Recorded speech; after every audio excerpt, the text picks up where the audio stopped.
Grief is not a problem to solve. It's the continuation of a love story. On this episode of Where Grief Meets Grace, we're getting to know grief and discovering how to live with loss and grow in gratitude.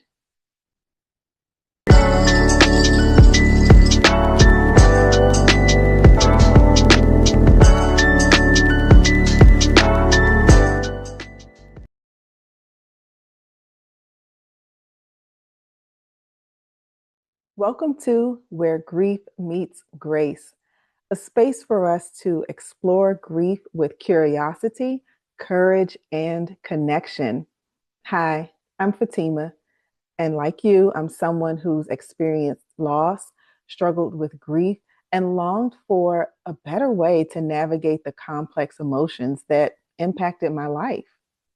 Having earned degrees and certifications, serving as a college professor, trainer, and executive coach, I live to learn. Learning is one of my core values.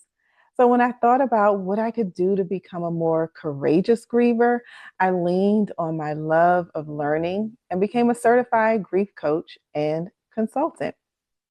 I ask a lot of questions.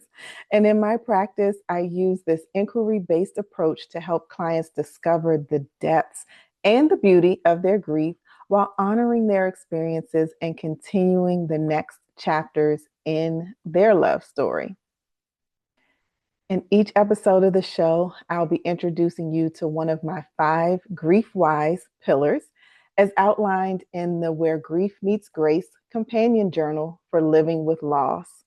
I invite you to either grab the hardcover or the digital version and follow along. We only spend a few minutes here together, and in the days ahead, I want you to be able to fully engage with the insights, journal prompts, and reflections as you begin to dig deeper. The first pillar is getting to know grief, what it is and what it isn't, and unlocking a broader definition, including dispelling myths and rethinking what we've been taught thus far. We'll dive into that today. The second pillar is listening within. How do we begin to trust ourselves and act on our own wisdom? Third is practicing courageous communication, giving our grief and our experiences a voice, sharing our stories, and overall gaining a more profound understanding of the language of loss. Fourth is leading with compassion. We all lose something or someone. We all grieve.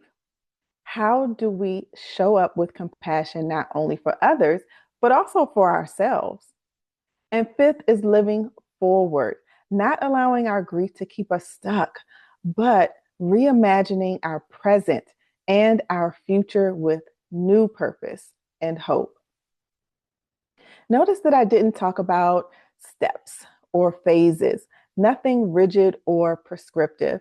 Rather, these pillars provide context, a starting point, or simply a perspective to help give meaning to an acceptance of what you're experiencing.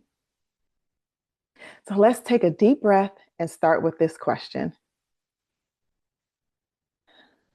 What have you lost? What have you lost? We often think of grief as this thing that only happens to us when someone dies. But thankfully, we're starting to normalize that grief is so much more. Yes, it's related to the death of a loved one, but maybe you've lost your job, you got a divorce, cut off a close friendship, are estranged from your parents, forced to close your business. Your pregnancy wasn't viable. Your child went off to college. You're caregiving for someone who is terminally ill. Your beloved pet passed away. The dream that you had for your life is not a reality. Think deeply and broadly. What have you lost? And what is the impact? For example, if you've gotten divorced, You've also lost your identity as a spouse. If you've lost your job, your financial or your social status may have changed. There are ripple effects and compounding effects that often intensify our grief. You may want to pause here and use page 9 in your journal to write down your responses. And keep in mind, grief isn't just the sadness and the sorrow, it's also the fond memories and the joy. Your grief is unique to you.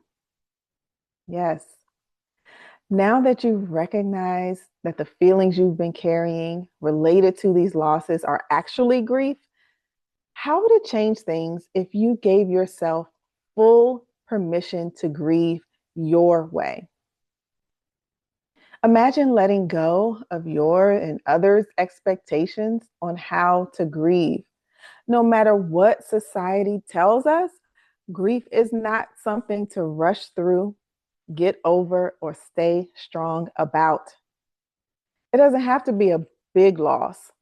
Whatever is significant to you deserves space and care.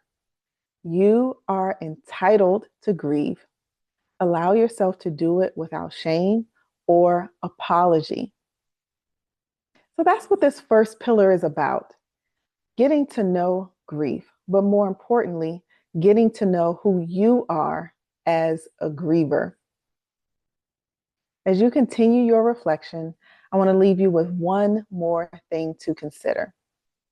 What does courage look like for you in this season? It takes courage to grieve. So, what does courage look like for you in this new season? You deserve to grieve with grace.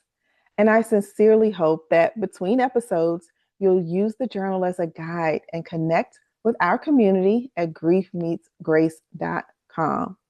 Remember, hope is always present, and you're not alone on this journey.